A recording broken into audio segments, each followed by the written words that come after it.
que tem me trazido aqui é uma palavra maravilhosa e que tem nos ensinado a ver um evangelho de uma forma simples e caminhar com Deus no nosso dia a dia. Nós, como cristãos, devemos dar o exemplo de Jesus Cristo, dividindo tudo que Ele nos deu, exercendo assim o desapego às coisas materiais.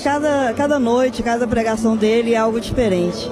Realmente é a palavra de Deus que é viva. Estão aprendendo as coisas do dia a dia, caminhar com Deus, com sabedoria. Agora, prepare o seu coração para ouvir a palavra de Deus. Deixe que ela frutifique em sua vida. E quem tiver trazido a sua Bíblia, abra em Eclesiastes, no capítulo 11, por favor. Eclesiastes, Velho Testamento, capítulo 11, logo antes de Cantares, depois de Provérbios, bem no meio da Bíblia. Eclesiastes 11.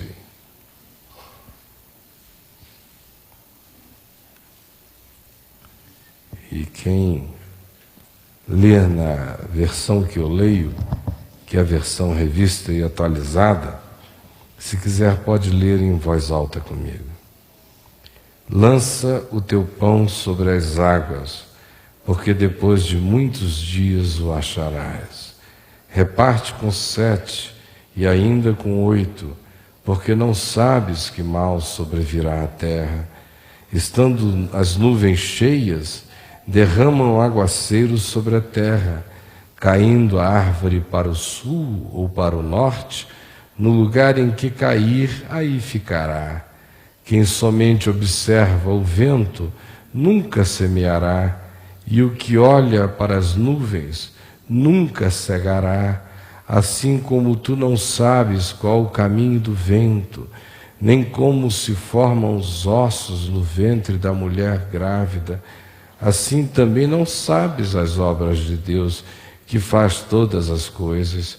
Semeia pela manhã a tua semente, e à tarde não repouses a tua mão, porque não sabe qual prosperará, se esta, se aquela, ou se ambas igualmente serão boas. Doce é a luz e agradável aos olhos ver o sol. Ainda que o homem viva muitos anos, regozije-se em todos eles. Contudo, deve lembrar-se de que há dias de trevas, porque serão muitos. Tudo quanto sucede é vaidade.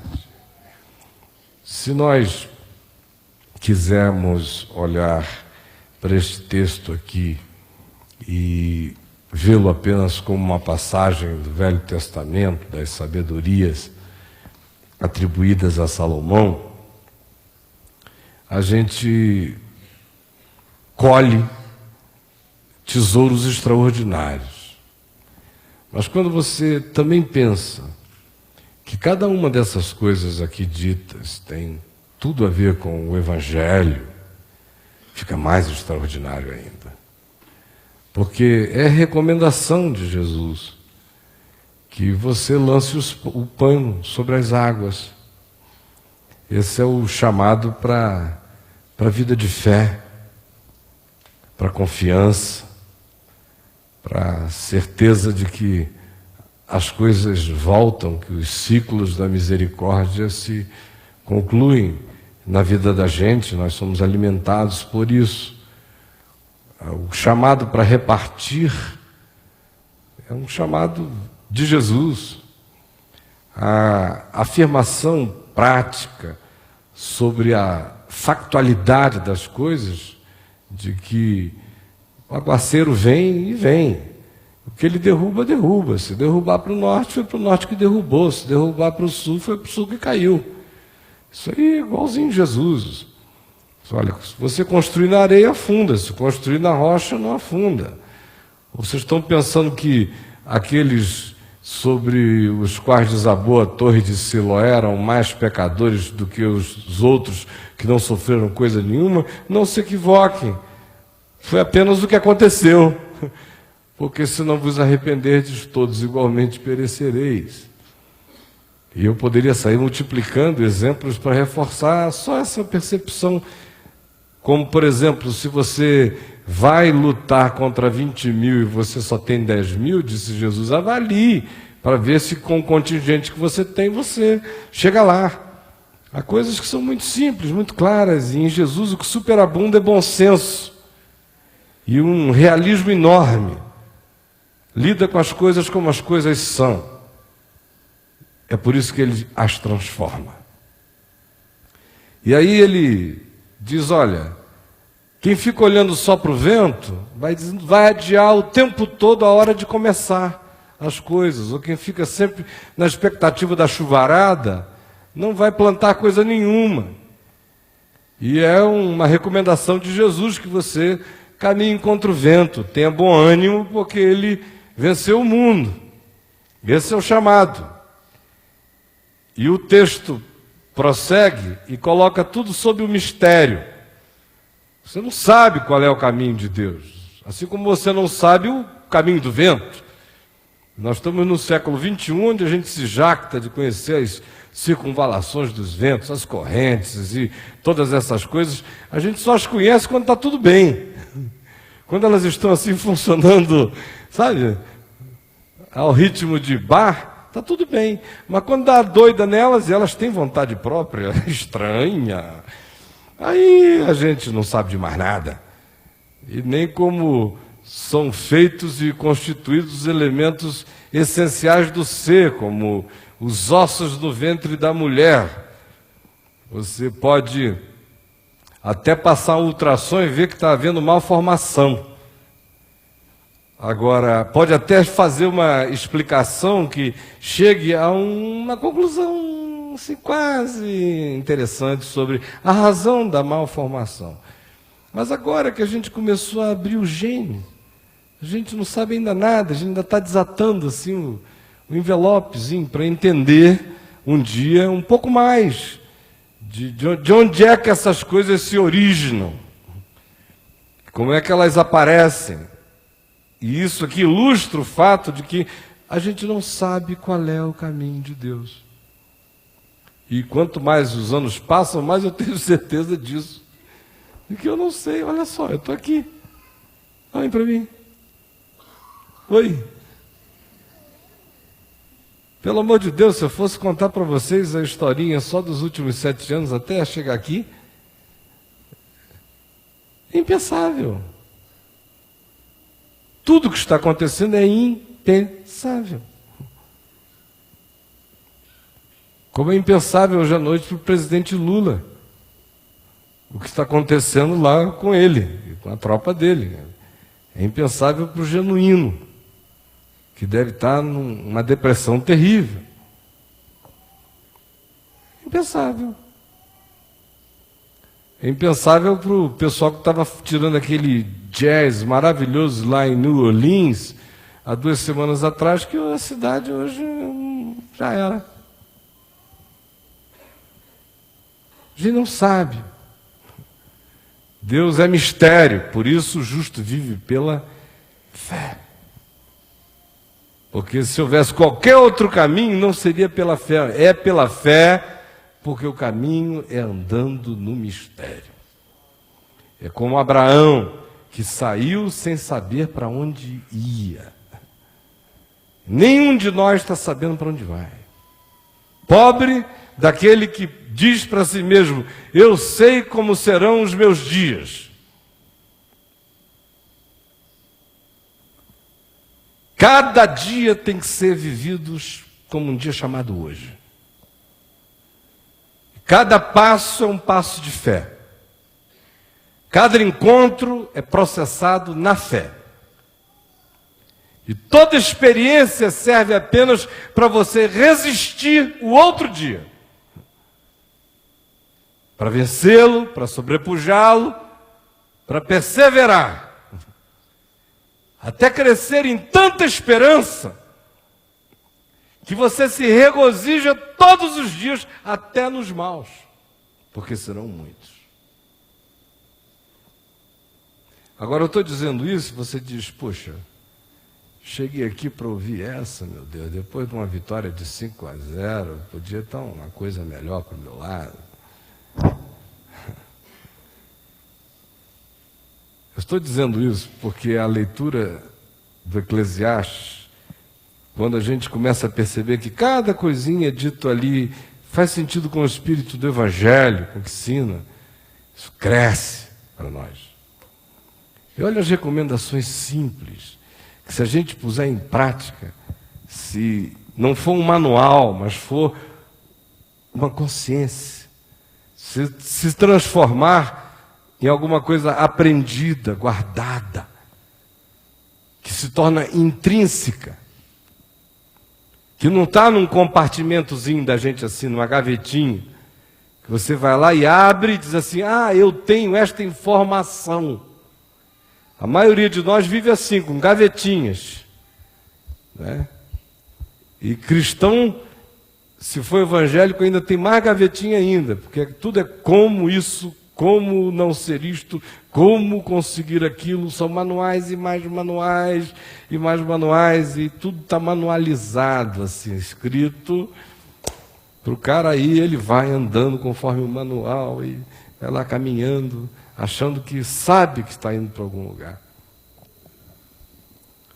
E no dia que ele acha que sabe, ele perdeu a si mesmo, porque já não está andando na fé. E o que eu estou dizendo é que essas coisas não podem ser informações, elas têm que fazer parte da nossa formação, da nossa constituição, tem que virar pele, carne, sangue, impulso, instinto, tem que ir tomando conta da gente, para poder fazer bem a gente. Do contrário, fica só no nível da cabeça, não realiza coisa nenhuma. Serve apenas para a gente contar para os outros, para bater papo, mas não traz benefício nenhum para ninguém, e especialmente para você. Primeiro princípio, que em sendo absorvido, transformado em consciência, se tornando parte de nós, não um recurso, mas uma essência em nós, é simples e é estapafúrdio, considerando o que segue. Porque o que segue é um chamado ao realismo, não é? Depois de um tempo, olha, se cair para o norte caiu, se cair para o sul caiu, se o vento soprou na direção, caiu para lá, a árvore vai ficar para lá. Tem certas coisas que aconteceu, é acidente. Em outras palavras, ele segue evocando uma insegurança enorme, uma total falta de controle nosso sobre as coisas. Mas apesar disso, olha como ele começa. Começa com a antilógica. Começa de modo estapafúrdio. Começa com maluquice. Porque vai dizer depois, você não sabe nada. Mas antes de dizer que você não sabe nada, não controla nada, e que você tem que trabalhar muito, e se regozijar em todos os seus dias, sabendo que haverá dias maus e que não serão poucos, ele deveria começar dizendo, então, olha, trava tudo. Constrói um armazém. Cava um bunker.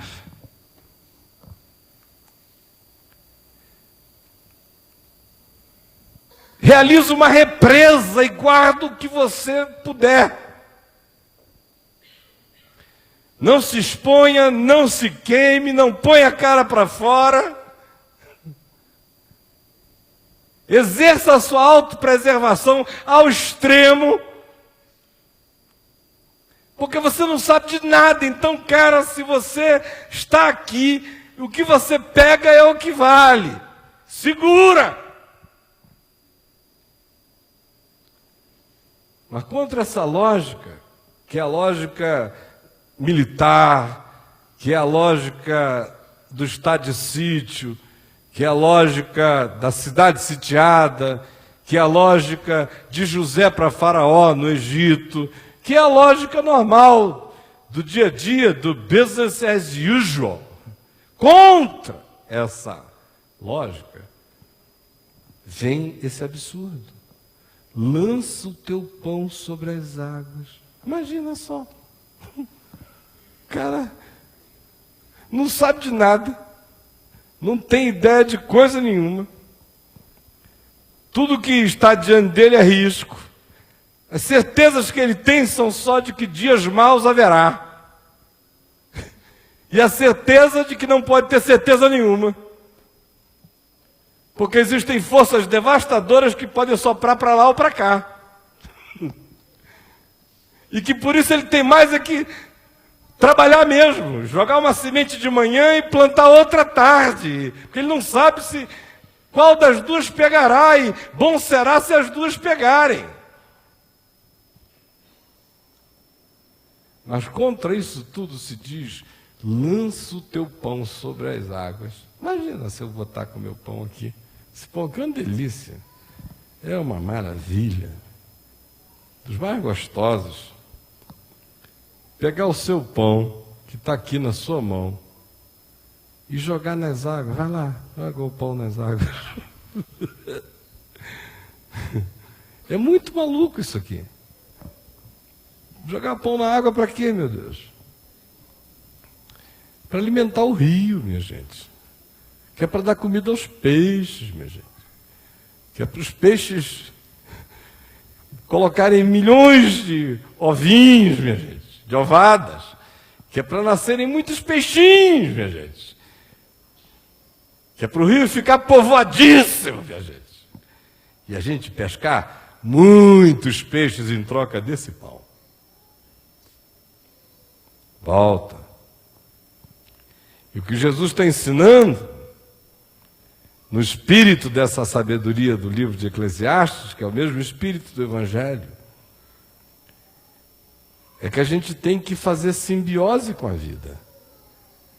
Tem que pensar na vida. Tem que tratar o rio com carinho. Tem que jogar pão nas águas. Dar é melhor do que receber. Jesus diria que jogar pão no rio é melhor do que pescar.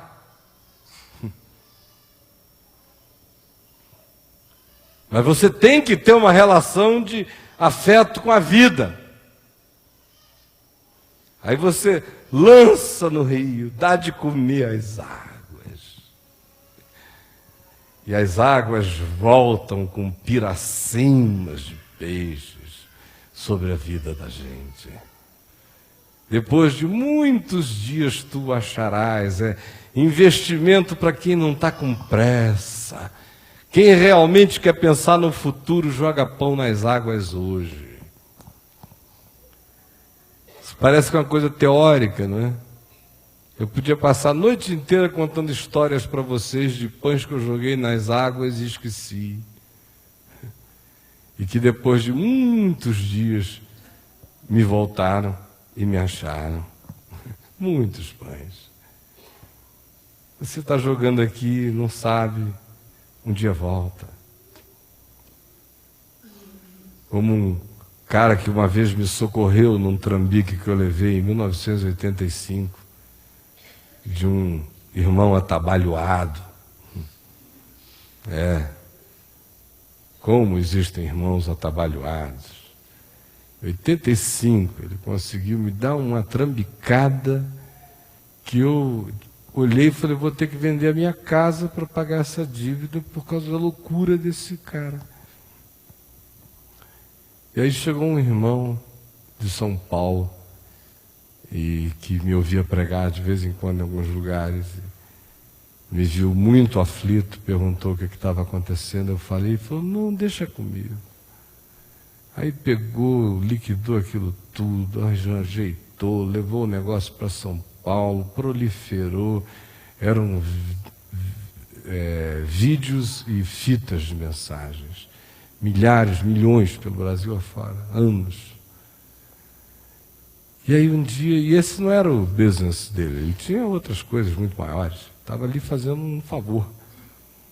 Aí Um dia ele me liga em desespero, tinha quebrado. Sabe que o cara tem aquela experiência do jóio quebrado, da noite para o dia, tudo. Aí lá vou eu visitar ele. Quando eu chegava na cidade dele, primeiro que ele não deixava você ir, ele ia te pegar no avião. Aí você chegava lá, era aquela coisa maravilhosa, ele só te levava para os confortos, era uma delícia. E um irmão querido, amigo. Aí de repente eu chego lá, todas as casas dele vendidas, todos os apartamentos, tudo, ele não tinha mais nada, ele estava morando no fim do mundo, mas olha a atitude do sujeito. Ele estava criando serpente, tirando veneno das serpentes e vendendo no Butantã. Eu falei, esse cara é maravilhoso. Jogaram o bicho na cova das serpentes e ele tirando veneno da serpente, vendendo no Butantã para comer pão. Aí eu estava numa outra situação da vida, eu falei, olha, você fica tranquilo, porque daqui para frente a tua família está alimentada enquanto Deus me der vigor e puder te ajudar. E aí fiquei algum tempo ali, não sei quanto tempo, mandando todo mês.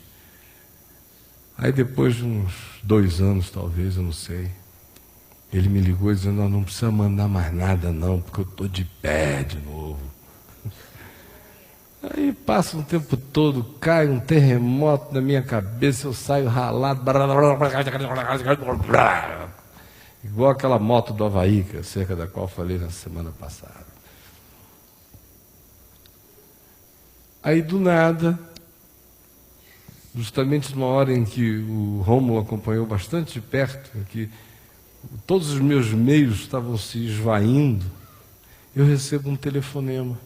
Era ele, como é que está, meu irmão? Eu falei, está tudo bem, eu estou me referindo ao seguinte, pão, comida, casa, mantimento, essas coisas, como é que está? Aí eu falei, eu estou vivendo assim aquela fé de cada dia chamado hoje. Aí ele falou, então chegou a minha hora de participar. Ele não estava podendo ajudar como no passado, mas a ajuda que ele deu foi tão maravilhosa no presente, para umas coisas tão singelas que nos eram importantes. E eu podia sair contando e contando de qualquer área da vida. Essa é uma de natureza material, assim, que se conecta com o pão. Você joga e volta. Mas isso acontece em qualquer dimensão da vida. Se você tratar a vida com esse carinho, alimentar com amor, qualquer corrente, qualquer rio, sejam os rios naturais, feitos de água, sejam os rios psicológicos, sejam os rios espirituais, os rios relacionais. Se você tratar com esse amor que dá de comer, que alimenta o fluxo da vida, inevitavelmente isto volta. E pela misericórdia de Deus, depois de muitos dias, para ser justamente quando a gente já não contava mais, já tinha até esquecido, aquela coisa vem, para que todo aquele que se gloria, glorie-se no Senhor. Então a descrição dos dias são maus. Vem carregada de uma factualidade enorme. Acidentes acontecem. Você não sabe de nada. Ninguém pode dizer que sabe. A certeza é de que haverá dias maus. Agora, em contraposição a isto, diz a palavra de Deus, eis como vos ensino a viver. Tratando a vida com generosidade, com amor, com graça, com bondade, repartindo com 7, quem sabe com 8. Olha que outra recomendação maluca. Ele começa violentando todas essas lógicas. Olha o que cai, cai. Dias maus existem. Você não tem poder sobre nada e nem sabe das coisas.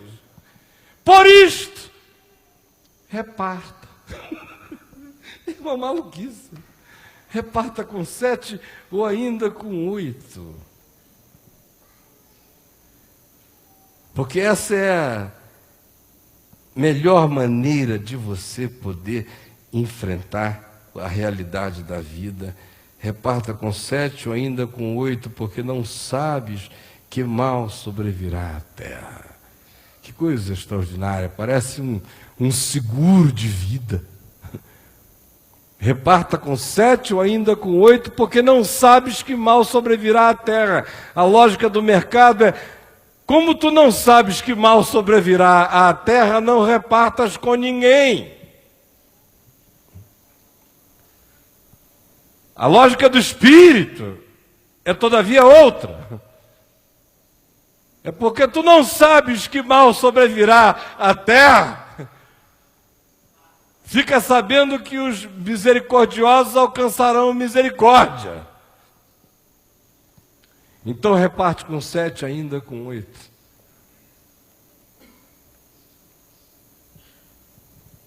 Porque tu não sabes nada. Então presta bem atenção. Que o chamado no meio dessas certezas, que são todas aparentemente negativas, as bondades podem ser ou podem não ser. Mas as certezas são factuais. O vento, a árvore está lá, prova.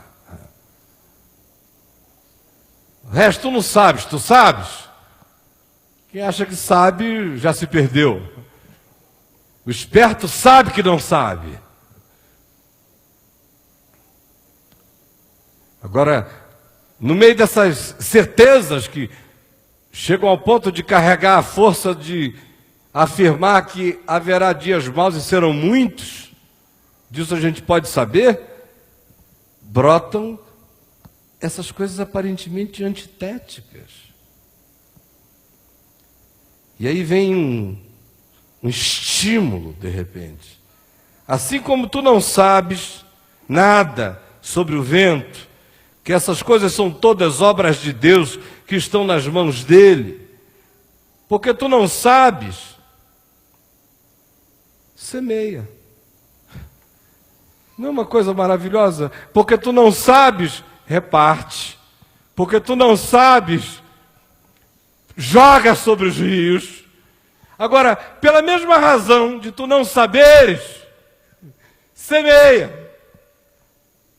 E coloca a gente no meio de dois mundos aparentemente antitéticos.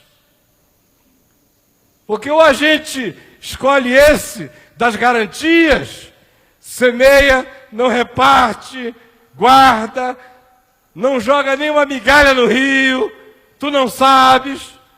Ou tem gente que vai para o lado de cá, joga tudo que tem no rio, reparte não é com 7 nem com 8, não, é mais santo do que Deus.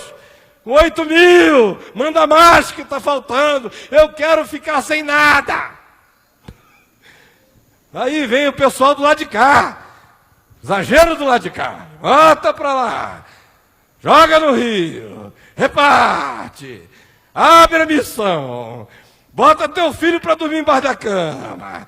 Deus ama é a pobreza e o sacrifício miserável, vamos lá, que o mundo está acabando. Ou fica do lado de cá ou do lado de cá, sabe? O Mauricinho, o idiotinho, todo preservadinho, uma estátua de mármore.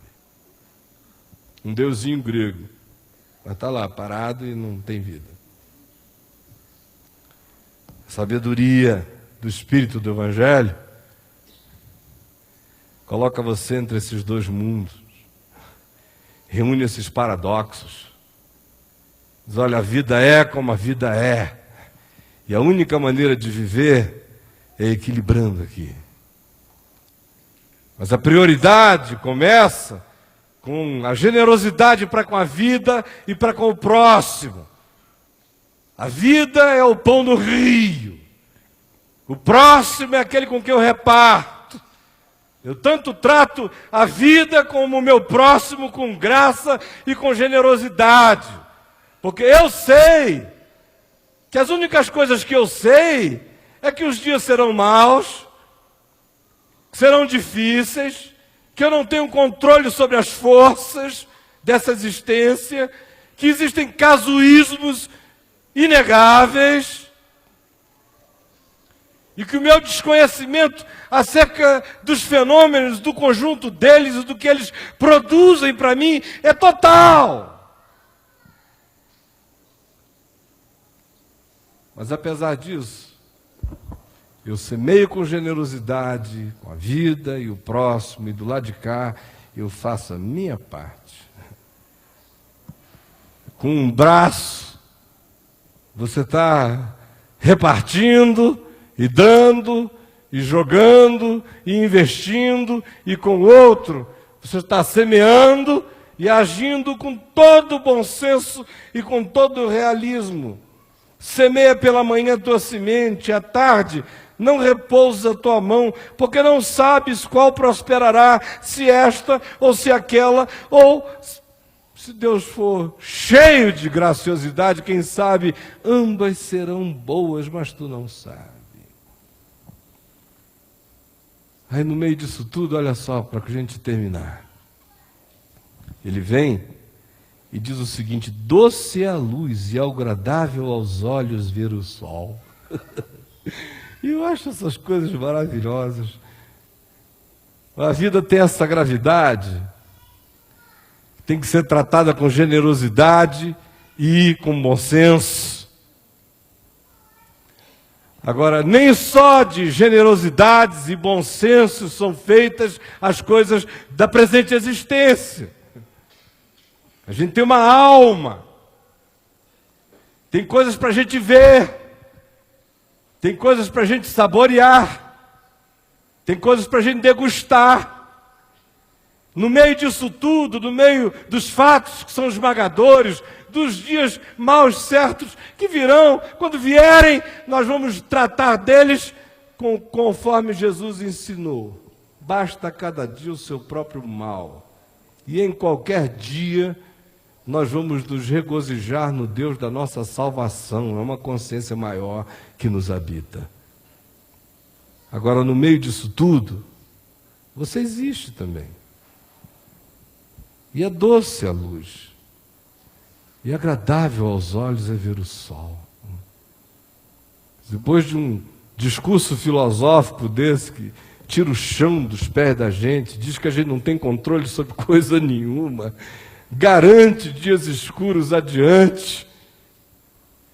Por isso, manda que a gente invista na direção daquilo que trata a vida com a harmonia do amor, joga pão sobre as águas e reparte com o próximo.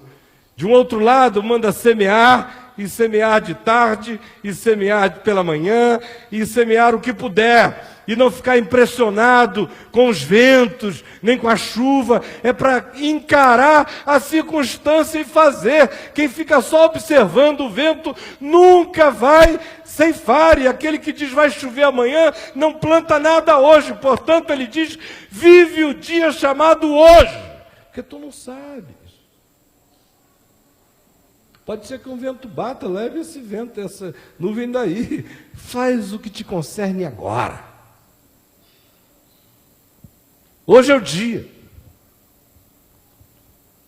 No entanto, não te esqueças de ti mesmo. Porque doce é a luz. Senão a vida fica um esmagamento só. E é bom ver o sol. Sai da estufa também. Bota a cara para fora. Ainda que o homem viva muitos anos, não os desperdice.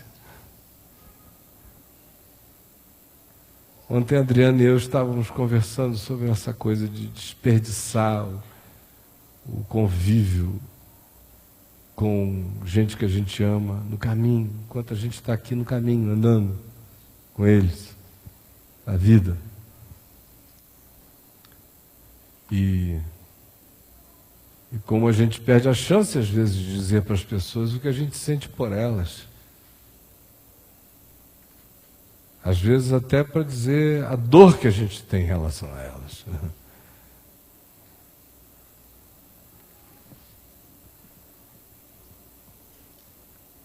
Ainda que o homem viva muitos anos, regozije-se em todos eles. Não desperdice nenhum dos seus dias. Não deixe que a nostalgia, a escolha pela cor cinza, as opções dark do coração dominem a sua existência. Porque a gente se vicia no dia mal. O dia mal pode se transformar em depressão crônica em nós. O dia mal pode se transformar no justificador da existência da gente. Tem gente que para poder sobreviver numa família precisa ser infeliz. Aí, se ela não for infeliz, ela perde o espaço dela, que ela conquistou às custas da infelicidade.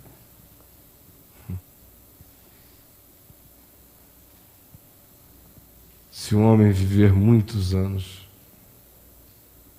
alegre-se e regozije-se em todos eles.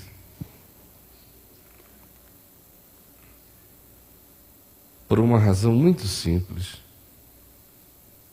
Ele deve lembrar-se de que há dias de trevas, porque serão muitos. A palavra de Deus nos chama para a verdade que liberta. Outro dia a gente ia andando com um amigo atravessando um estacionamento em Manaus, e esse amigo é muito espirituoso, um irmão na fé. E ele olhou assim para o lado e havia um funcionário dele, trabalhava lá na empresa dele, assim, um baixinho, e estava de costas, com a camisa meio solta, meio largadão, assim, ele andando. Aí ele falou: "Tá vendo aquele ali?" Aí eu falei assim: "Tá zangado com Deus, diz que não quer mais nada com Deus, porque Deus levou a mãe dele." Aí eu virei para ele e falei: "Meu filho, você tinha que estar grato, já imaginou se fosse coisa ruim?"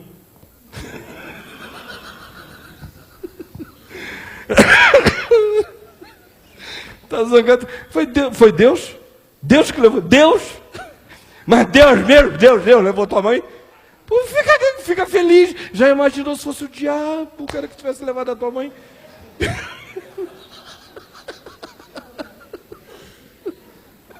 Isso aqui é um tratamento de choque. Haverá muitos dias maus, mas regozije-se em todos eles. Podia ter sido uma coisa ruim. Você está me vendo falar isso aqui, mas eu não estou de brincadeira. 1 ano e 6 meses atrás, eu sempre tenho um filho.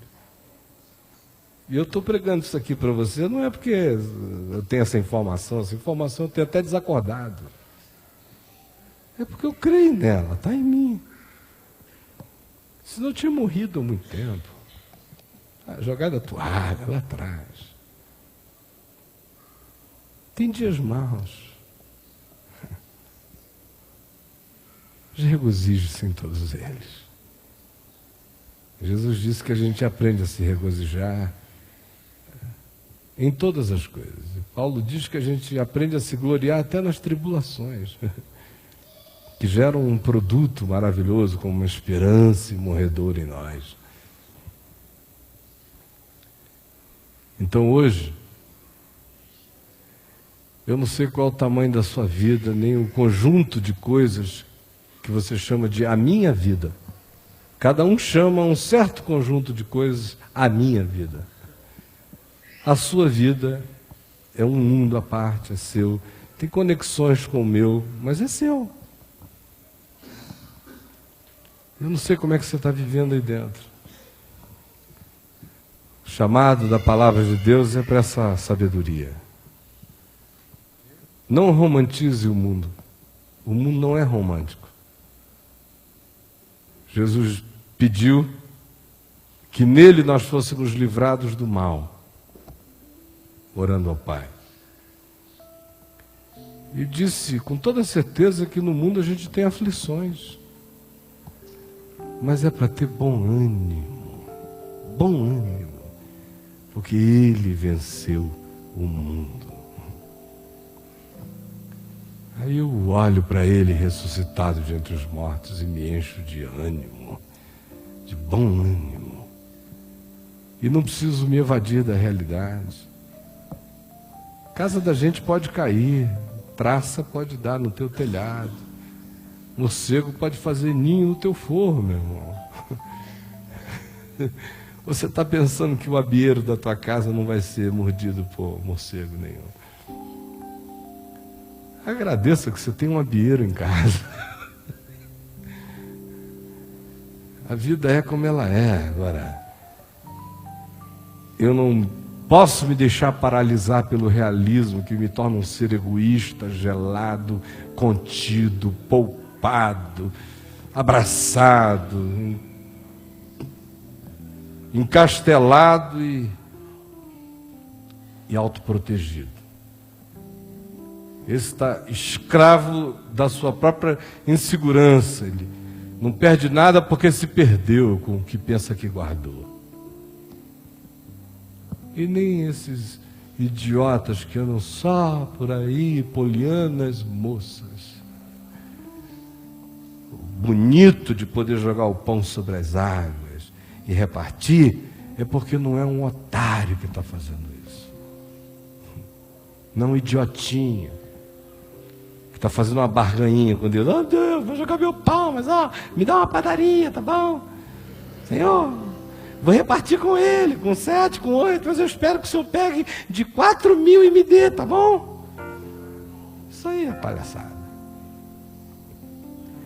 E nem cai naquele calvinismo que quase que diz que Deus é soberano, mas quem banca aqui sou eu.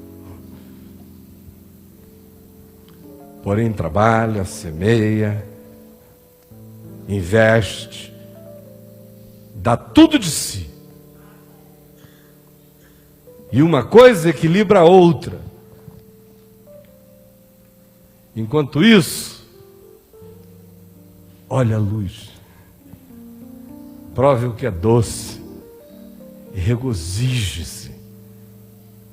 E não desperdice nada da vida. Porque essa é a vida que vale a pena viver. Se não for assim, você será apenas uma vítima da existência.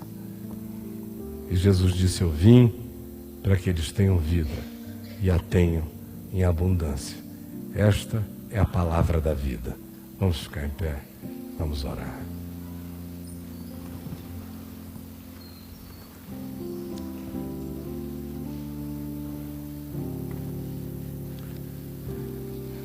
Senhor Jesus, agora nós vamos tomar do pão e comer, tomar do vinho e beber, e iniciar um outro e novo ciclo. Porque Tu disseste: quem de mim se alimenta, por mim viverá.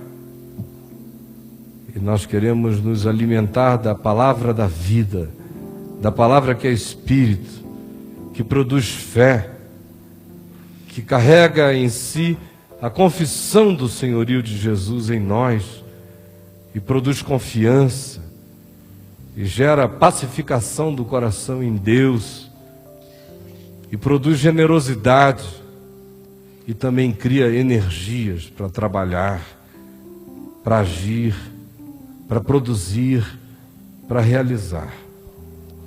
Dá que no meio disso tudo, nós não percamos a alegria de viver.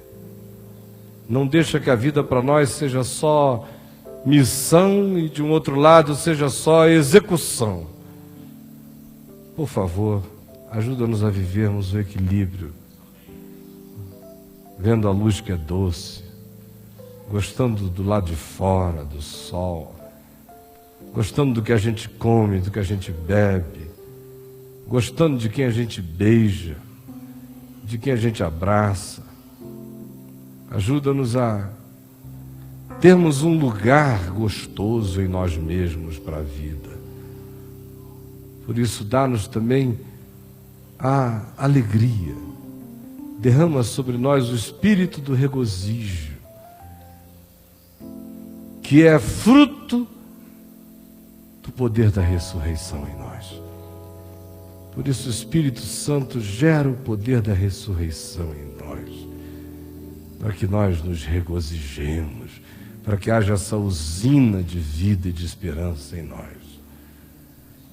E comendo deste pão e bebendo deste vinho, nós nos lembramos de Ti e do Teu amor, Senhor Jesus, que preferiste, antes do que escrever compêndios sobre os Teus ensinos, semear amor nos nossos corações e a palavra da vida, e confiar naquilo que nenhum de nós confia, que é a memória do outro. E é justamente nesse lugar tão frágil que Tu instalas o que é indestrutível. Faze isto em memória de mim. Obrigado pelo amor que nos lembra a Tua graça, que nos lembra a Tua misericórdia. Obrigado por esse amor que acordou a nossa consciência mesmo nos sonos mais profundos ou nos momentos de mais insensibilidade. Obrigado, porque o Teu amor trouxe não só à nossa memória o que Tu fizeste, mas ressuscita em nós como vida hoje o poder da Tua ressurreição. Agora, derrama o Espírito Santo sobre todos nós e dá que este seja um momento cheio de vida no Espírito, em nome de Jesus. Amém e amém.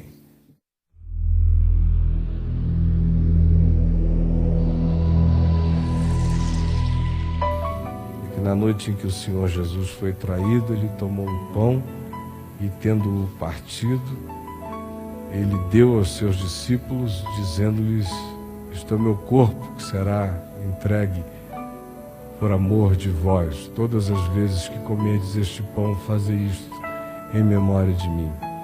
E por semelhante modo, depois de haver ceado, Ele tomou também um cálice, o deu aos seus discípulos, dizendo-lhes: este cálice é a nova aliança no meu sangue. Todas as vezes que o bebedes, fazei isto em memória de mim.